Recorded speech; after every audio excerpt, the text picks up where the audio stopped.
చేపించుకుంటానన్నమాట. ఎందుకంటే హాస్టల్స్‌లో చెయ్యరు కాబట్టి.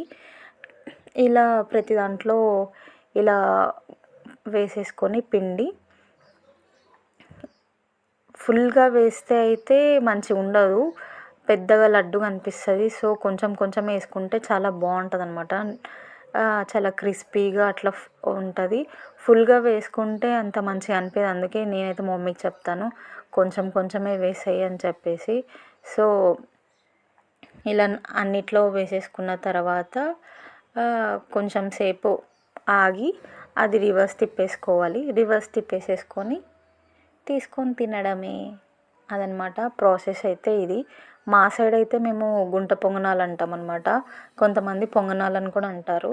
సో కొంతమంది ఇలా పచ్చికారం వేసుకొని అయితే చెయ్యరు. గుంట పొంగనాలు సపరేట్, పల్లి చట్నీ చేసేసుకుంటారు.